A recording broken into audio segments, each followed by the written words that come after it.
ત્રિનેત્રમાં આગળ વધી તો જૂનાગઢના ગિરનાર પર્વત પરથી એક એવા સમાચાર સામે આવ્યા છે જેણે સમગ્ર સનાતન ધર્મના શ્રદ્ધાળુઓની આસ્થાને ભારે ઠેસ પહોંચાડી છે।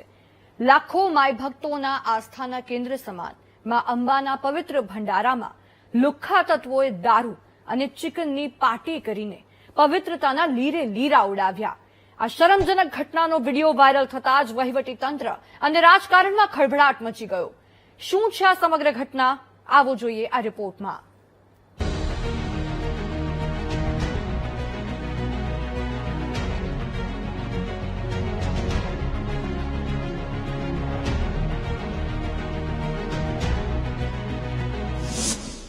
જ્યાં કરોડો ભક્તો શ્રદ્ધાથી શીશ ઝુકાવે છે ત્યાં લુખ્ખા તત્વોએ ઉડાવ્યા પવિત્રતાના લીરા। માતા અંબાના ભંડારામાં દારૂ ચિકનની પાર્ટી। વાયરલ વિડીયોએ તંત્રની ઊંઘ ઉડાવી દીધી। ગિરનારની પવિત્ર ગિરિકંદરાઓમાં આવેલું છે માતા અંબાજીનું મંદિર। લાખો માય ભક્તોના આસ્થાના કેન્દ્ર સમાન માં અંબાના ભંડારામાં લુખ્ખા તત્વોએ પવિત્રતાના લીરે લીરા ઉડાવ્યા। જે રસોડામાં શુદ્ધ પ્રસાદ બને છે ત્યાં જ દારૂ અને નોનવેજની મહેફિલો જામતી હોવાના વાયરલ વિડીયોએ શ્રદ્ધાળુઓની લાગણીને ભારે ઠેસ પહોંચાડી છે। આ કોઈ સામાન્ય બેદરકારી નથી પણ ધર્મ અને મર્યાદાનું અપમાન છે। જો કે આ ઘટનાનો પડઘો પડતા જ મંદિર તંત્ર જાગ્યું છે। કૃત્યમાં સામેલ 11 કર્મચારીઓને તત્કાલ સસ્પેન્ડ કરી તપાસના આદેશ આપ્યા છે। આજે 11 જે નામ સસ્પેન્ડ કર્યા છે એમાં હું પણ છું અને એ સાંભળી મને બહુ દુઃખદ થયું છે એ માટે કે આ જે ઘટના બની છે એમાં અમે પૂજારી પરિવારમાંથી નથી। એ બાબતે અમે રજૂઆત કરવાના છીએ સરકારશ્રીને અને અમને ન્યાય મળે એવું અમે સરકારને કહેશું ને કે આ જે વિડીયોમાં જે લોકો છે એને સજા આપો। જૂનાગઢના ગિરનાર અંબાજી મંદિરના પવિત્ર પરિસરમાં સામે આવેલી દારૂ અને ચિકન પાર્ટીની ઘટનાથી સમગ્ર પંથકમાં ભારે રોષ વ્યાપ્યો। આ મામલે તંત્રએ તાત્કાલિક તપાસના આદેશ આપ્યા છે। વહીવટી તંત્રએ વિડીયોમાં દેખાતા શખ્સો પર ગિરનાર ચડવા પર કાયમી પ્રતિબંધ મૂકી દીધો છે। આટલું જ નહીં, મામલતદાર સહિતની ટીમે સ્થળ પર પહોંચી તપાસનો ધમધમાટ શરૂ કર્યો છે। મંદિરમાં નવા પૂજારીની નિમણૂક પણ કરી દેવામાં આવી છે।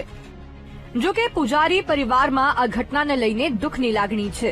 પૂજારી દુષ્યંતગીરી ગૌસ્વામીના કહેવા પ્રમાણે જે 11 કર્મચારીઓને સસ્પેન્ડ કરાયા છે તેઓ તે પાર્ટીમાં હાજર ન હતા, પરંતુ તેમની ગંભીર બેદરકારી બદલ આ સજા ફટકારવામાં આવી છે। જે વિડીયોમાં દેખાય છે તે નાના નાના બીજા છોકરાઓ છે। હા, એ લોકો સામે કડકમાં કડક કાર્યવાહી થાય એવી રીતે। અને અમારી એ ઈચ્છા છે કે સાહેબ આટલા વર્ષોથી અમારી ભીડભંજનની અંદર 27 સમાધિ છે, આટલો અમારો વર્ષોથી પરંપરાથી અમારું ચાલ્યું આવે છે। એમાં અમને લોકોને કોઈ વ્યસન નથી, જમીન ધાણાદર ખાવાનું પણ અમને લોકોને વ્યસન નથી। આ કાયદેસરનું અમારી ઉપર એક કોકે કાવતરું કરેલ છે ને અમને લોકોને અંબાજી મંદિરમાંથી અત્યારે કાઢવામાં આવેલ છે એવી રીતે વિવાદિત પ્રવૃત્તિ છે એવી રીતે। એટલે આ જે લોકોએ કરેલ છે, જે છોકરા આવે એ લોકોને એની ઉપર કાયદેસરની કાર્યવાહી થાય। અમે અંબાજી મંદિર જઈ અને જે મીડિયાની અંદર આવેલા પ્રાથમિક અહેવાલોના અનુસંધાને જે લોકોના પ્રાથમિક ધોરણે ઇન્વોલ્વમેન્ટ છે એ લોકોને અત્યારે અમે મંદિર પરિસરમાંથી પ્રતિબંધિત કરેલ છે તથા વૈકલ્પિક વ્યવસ્થાના ધોરણે મંદિરની માતાજીની કોઈ સેવા પૂજાની અંદર અડચણ ઊભી ના થાય, યાત્રાળુઓને કોઈ તકલીફ ના પડે એના અનુસંધાને અમે આજરોજ વૈકલ્પિક પૂજારી હંગામી કર્મચારી તરીકે મૂકેલ છે અને બાકી તપાસની કાર્યવાહી શરૂ છે। ગિરનારના પવિત્ર અંબાજી ધામમાં થયેલા કૃત્યએ રાજકીય વળાંક લીધો છે। સ્થાનિક ધારાસભ્ય સંજય કોરડિયાએ આ ઘટનાને સનાતન ધર્મ માટે લાંછન સમાન ગણાવી ભારે રોષ વ્યક્ત કર્યો છે। તેમણે સ્પષ્ટ શબ્દોમાં જણાવ્યું છે કે અમુક તત્વો દ્વારા સનાતન ધર્મને બદનામ કરવાનું ષડયંત્ર રચાયું જે સાંખી લેવામાં નહીં આવે। આ ગંભીર બેદરકારી મામલે તેમણે રાજ્યના પ્રભારી મંત્રી અને સરકારનું ધ્યાન દોર્યું છે અને ખાતરી આપી છે કે ભાજપ સરકાર સનાતન ધર્મની રક્ષક છે, તેથી દોષિતોને કોઈ કાળે છોડવામાં નહીં આવે। ધારાસભ્યએ ધર્મગુરુઓને પણ ટકોર કરી છે કે તેમણે પોતાની પાસે આવતા જતા લોકોની પૂરી જાણકારી રાખવી જોઈએ।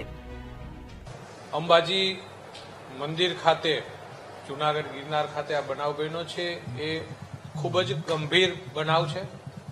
સનાતન ધર્મ માટે આ લાંછનરૂપ બનાવ છે અને આ બનાવની જાણ થતાં કલેક્ટરશ્રી એસપીશ્રી સાથે વાત કરી અને આ મંદિરના જે બનાવ છે એની યોગ્ય તાત્કાલિક તપાસ થાય અને જે પણ લોકો દોષિત છે એની ઉપર કાર્યવાહી થાય એમના માટે એમની સાથે સંપર્ક કરીને વાત કરી છે. માન્ય મંત્રીશ્રી, પ્રભારી મંત્રીશ્રીઓને પણ એમની જાણ કરી છે. ગિરનારના પવિત્ર શિખરે બનેલી આ ઘટના માત્ર વહીવટી તંત્રની બેદરકારી જ નથી, પરંતુ કરોડો સનાતનીઓની આસ્થા પર થયેલો ઘાત છે. ધારાસભ્યથી લઈને જિલ્લા કલેક્ટર સુધીના તમામ ઉચ્ચ અધિકારીઓએ જે રીતે કડક વલણ અપનાવ્યું છે અને નવા પૂજારીની નિમણૂકથી લઈને દોષિતો પર પ્રતિબંધ સુધીના પગલાં લીધા છે, તે આવકારદાયક છે.